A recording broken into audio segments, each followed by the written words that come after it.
So, kamusta po mga ka-Streetwise? Ako po si Takero Miyamoto at welcome po sa aking munting channel. So, mga kababayan, ang alam po talaga natin, no, itong si Vice Ganda komedyante. Pero ngayon lang po ako nakakita ng komedyante na nagpapaiyak ng tao. So ngayon, no, ang bago pong pinaiyak ngayon ni Vice Ganda, itong si Marcoleta, no. At alam niyo ako, no, nakakatawa dito, no, parang napaka-random kasi ng pagkakabanggit niya eh. Ang pinag-uusapan dito sa Senado ay tungkol sa online gambling. Tapos pinilit nga i-connect ni Marcoleta yung mga online gambling companies na yan doon po sa concert ni Vice Ganda para lang mabanggit na siya daw po ay nilait ni Vice. So para makuha natin yung point natin dito, no, ito yung balita from News 5 eh. Sabi dito, no, yan, pati ako ay kanyang idinawit. Pumalag si Senator Rodante Marcoleta sa nag-viral na biro ng TV host at komedyante na si Vice Ganda tungkol sa senador sa kanyang concert kamakailan. No? So bigla niyang sinabi nga ni Vice na ba naman sinabing tingnan nyo yung mukha ni Marcoleta kung matatawa kayo. Saad ni Senator Marcoleta sa pagdinig ng Senado tungkol sa online gambling. Kasunod nito, giniit na senador na kaya umano lumaki ang online gambling dahil sa paggamit na sikat na endorser. Actually, ang point dito mga kababayan, no, itong Marcoleta talaga, ang point dito, illegal ba yung pag-endorse ng mga celebrities dyan po sa mga online gambling na legal din, na mayroong permit ng PAGCOR. O kaya ang point niya dito, kaya nga kayo na dyan sa Senado eh, para gumawa ng batas eh. Oh. So ngayon, para makuha natin yung point muna natin, no, bago natin reactionan to, panoorin muna natin yung video ni Marcoleta. Okay. AB Leisure Exponent Inc. Yung mga games niya po, ito yung DG Plus, Arena Plus, Bingo Plus. Ito po yata yung nag-sponsor nung isang concert. Ngayon lang, pati po ako ay kanyang idinawit. Teka lang. Actually, sinasabi dito ni Marcoleta na Bingo Plus, no, isang kumpanya lang po yan. Yung may-ari po niyan yung congressman si Albi Benitez. So legal yung ano na yan ha. Legal po yung online gambling po na yan. Nagpapatawa po siya. Nakita niyo yung dating Senador Grace po na nagtatawa. Natawa po at siguro naging successful siya. Napatawa niya si Senador Grace po. Bigla ba niya naman sinabi, tingnan niyo yung mukha ni Marcoleta kung matatawa kayo. Napakawalang hiya nung tao na yun. Walang hiya ka. Hindi, actually, ano bang ano doon? Ano bang masama doon?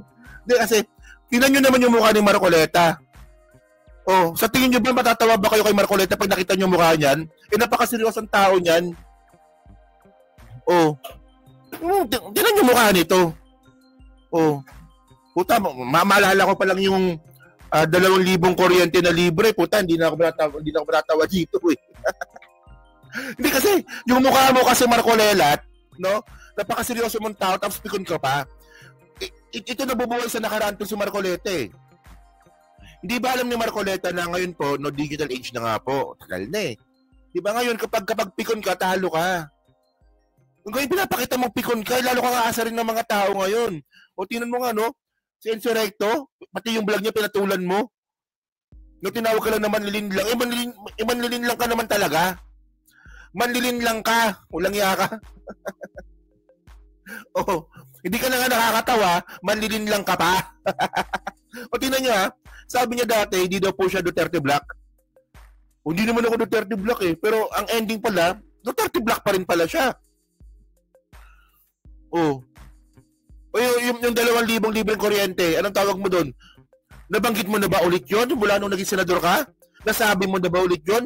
Gumawa ka na ba ng panibagong panukalang batas para mangyari yun? Wala pa lang naman ah.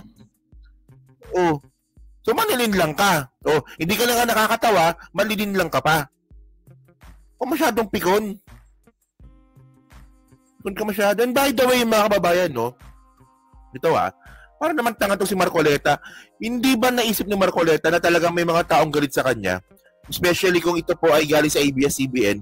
Pinasarado niyo yung ABS-CBN eh. At yung pinakarason niyo, political. Actually po yung mga violation ng ABS-CBN, di ba? Totoo namang may violation. Pero Di ba, hindi nyo man lang binigyan ng pagkakataon na, sige, ayusin muna natin yan. O yung mga violation ninyo, i-clear natin. Bibigyan namin kayo ng prangkisa. Isinarado nyo kaagad at alam nyo kung ano malupit dito. Nung sinarado po nila yung ABS-CBN, yung Free Air TV po na channel, Channel 2, binigay sa mga bilyar.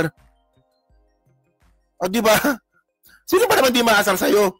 Especially kung taga-ABS-CBN ito. Matingot din to no? Continue natin. Mr. Chair, ayaw ko na pong patuksin siya. Ang nag-sponsor po yung DG Plus. Kaya po lumalaki po Gumagamit po sila ng mga ganong klaseng mga sikat na mga tao. O yun so ang reklamo ni Marcoleta, kaya daw sumisikat daw po itong mga online gaming na legal, no? Gumagamit daw po ng mga sikat na tao. So kaya nga kayo nandyan. Gumawa kayo ng restriction, gumawa kayo ng batas, no?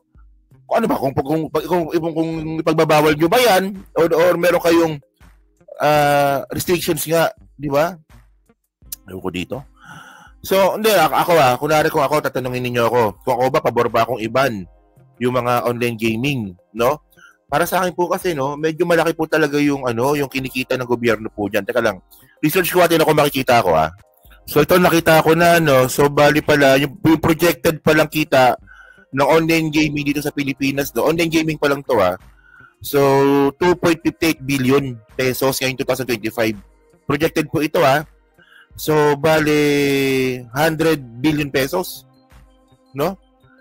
Tapos, sa first quarter ng 2025, ang kinita pala nito is 28 billion pesos. So, diba? So, medyo malaki naman. Hindi naman ganun pala kalaki. Pero malaki. Diba? Hindi kasi, no? Tignan nyo, yung kinikita ng gobyerno dito sa online gaming pala, base dito, is 120 billion pesos. Ang kailangan po ng Pilipinas sa loob ng isang taon sa fiscal year natin, 6 trillion. So medyo hindi naman pala ganun kalaki.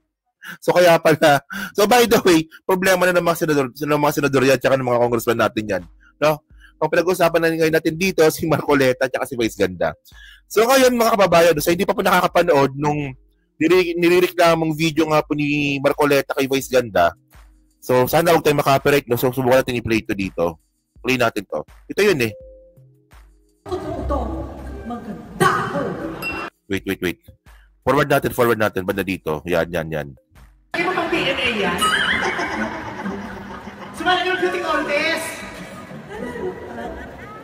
Sa palagay mo si Sema yan? Ikaw din Gusto mo pang ikinikis-kis yung masakit na katotohanan Wow! Yan na yun. Wala na? Meron pa. Ate, ba't ang dami? So parang ito rin ata yung concert ni Vice tsaka ni Regine, no, na nagalit nga yung mga DJs dun sa sa Jet Ski Holiday. Parang same concert din ata ito no? Uy, putang ina nyo, hindi ko nilalabas. That's a very private picture! Wow, Senator Grace, tawang-tawa. Wow, sige nga, titignan nyo nga si Marcoleta, tingnan ko kung matatawa ka. Yun. Alam nyo kung saan napi ko dito si Marcoleta? Kasi po wala po sa script yun, improv po yun. Isipin nyo, out of nowhere, no, nakita lang po ni Vice Ganda si Grace po na tumatawa dahil doon sa mga picture na pinakita ni Regine na picture nga ni Vice Ganda. Nakita nga ni Vice na tumatawa si Senator Grace po bilang binanggit or bilang nasabi ni Vice Ganda na grabe tawa mo tingnan mo nga si Marcoleta kung matatawa ka. O di ba? Wala sa script yun, sa totoo lang. Kaya mukhang, by the way, mga kababayan ng point natin dito, no? Kaya nga komedyante. Well, actually, no, may mga joke si Vice Ganda na hindi ko type, pero nasanay na lang po ako sa kanya. Ganyan na lang yan ganyan yan Gagawa natin yan. Di ba? So ngayon, ang point natin dito, no? Ano gagawin ni Marcoleta dito? Wala lang, binanggit niya lang. Ang point dito, sana hindi mo na sana binanggit. Sana wala kang content. Sana hindi ka na pag-usapan tungkol dyan. Lumalabas na pikon ka O actually, hindi lang po ako magko-content dito. Marami pa kasi nag-trending to Maraming vlogger pa magko-content nito. Oh. Kung di mo na lang sana pinansin, hindi na napag-usapan lalo. Oh, yan ang sinasabi ko sa inyo mga babayan. No, sa panahon nga po ngayon ng internet, no, sa panahon na po ng social media ngayon, napakabilis na po kumalat ng ganyang klaseng mga mga balita ngayon. Napakadaling gawa ng reaction po ito. Ako hindi ko alam na may ganun eh. Nalaman ko lang nung nagsalita si Marcoleta at hindi po binalita sa mainstream media po yan na merong ganyan sinabi si Vice na balita lang dahil sinabi nga ni Marcoleta o nga dahil nga sa pinatulan mo o malamang o pag-uusapan ka na naman ng taong bayan ngayon sa loob ng mga 2 araw siguro. O pinakita mong pikon ka lalo. Actually, di ba, actually mas nakakapikon pa nga yung sinabi ni ni Enzo Recto sa'yo na manilin lang ka kasi yun, totoo yun. Totoong manilin lang ka, putang ina ka. Isipin mo naman, sabihin mo ba naman na walang West Philippine Sea? Puta sa Senate hearing ata o sa House. Sa Congress hearing. Sabihin mo ba naman doon na walang West Philippine Sea? South China Sea meron? Oh. Ewan ko sa'yo. Matanda kang paurong. So yun no. So kayo mga kababayan, ano po masabi nyo nga po dito sa pagpatol nga po ni Marcoleta sa joke po ni Vice Ganda. So, kita naman natin kanina no na napaka-random nga po kasi nung sinabi nga ni Marcoleta, talagang pinilit niya talaga ipasok yung joke ni Marcoleta, yung joke ni Vice Ganda doon po sa Senate hearing para lang mapag-usapan. Di ba? Ako ba? So, yun mga streetwise, no? So, kayo po, no? So, ano nga po masabi nyo nga po dito? So, pa-comment lang po sa baba at binabasa ko po lahat yan. At syempre, yan po sa Team Replay, pa-like, pa-subscribe. At hindi na makalabisan, pa-share na rin po ng video po na to. So, thank you mga streetwise, no? Kita na lang ulit tayo sa susunod na pagkakapikon ni Marcoleta. Pikon! So, thank you, salamat, and babush!